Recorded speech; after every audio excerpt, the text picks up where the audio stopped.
andito ako ngayon sa bago kong jowa. May jowa na po.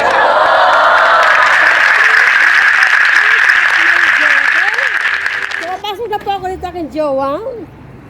So, okay, baby, ilagay mo lang dyan. So, ngayon, ay pasok ko dito aking bagong jowa. This is my new car, okay? Please watch aking life. So, ang aking po ang aking sakyan. Okay? So, ngayon ay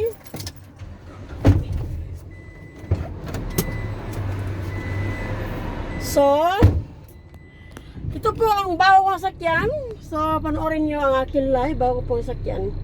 So, binili ko po kahapon. So, nyo po, patapusin nyo po ang aking mga live. So, ngayon ay, hindi ko kasi in-live yung aking face. Kasi makikita po ninyo, ang aking face ay marami pong ako nilagyan na decoration. Pero, in fairness, nagtarha po ako. So, kasi po, Ramadan today, at respeto rin sa ating mga ka-Muslim. So, ngayon, nandito na po ako. Sinubukan ko lang sa kaya ng aking sasakyan. So, don't forget, share and like. This is my new car. It's prank!